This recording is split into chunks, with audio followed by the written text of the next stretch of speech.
প্রবাসী ভাইদের বলতেছি আকর্ষণ করার জন্য। ভাই, দেশে যে পরিস্থিতি শুরু আমাদের, এই যে আমাদের নেট বন্ধু ফ্যামিলির সাথে কথাবার্তা হচ্ছে না, বাড়ির বাপ মার সাথে কথাবার্তা হচ্ছে না।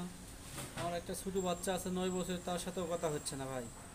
আজ 5-6 দিন থেকে এই সরকার যে কোনো দেশে কাহিনী শুরু করে তখনই তেল মারে, নেট বন্ধ করে। কিসের জন্য নেট বন্ধ করে? এ কি সব কি দেশের লোক কি সব মারে ফেলাবে নাকি? যদি মারে ফেলায় তাহলে ঘোষণা দিয়ে সব মারে ফেলাক, নেট বন্ধ করার প্রয়োজন নাই। আর আর্মি বিডিআর ভাইদের বলতেছি, আর আমাদের র্যাব ভাইদের বলতেছি, আর পুলিশ ভাইদের বলতেছি, আপনারা সবসময় জনগণের পাশে থাকেন ভাই। একসময় সরকার নাও থাকতে পারে এবং সরকার পতন হতেও পারে। আমরা দেখেছি এর আগে সরকার পতন হয়েছে, এখনও হবেই। কিন্তু আইনজীবী লোকেরা নিরপেক্ষ ছিল, এখন দলীয় হয়ে গেছে। এই যে সাধারণ লোকগুলা মারিচ্ছেন আপনারা, এগুলা কি আল্লাহ বিচার করবে না? একদিন বিচার হবে। এই সবাই বিচার একদিন হাসরের ময়দানে হবে ভাই। এই জন্যে আমাদের কষ্ট দিয়েন না, আমাদের নেট চালু করে দেন, আমরা ফ্যামিলির সাথে কথা বলি। আপনারা দলীয় সরকারি হয়ে গেছেন, আপনারা সরকারি কার্যকলাপ করেন।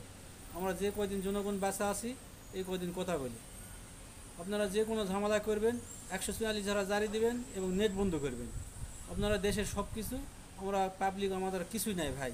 আমরা কলা গাছ হয়ে দাঁড়া আছে বর্তমানে।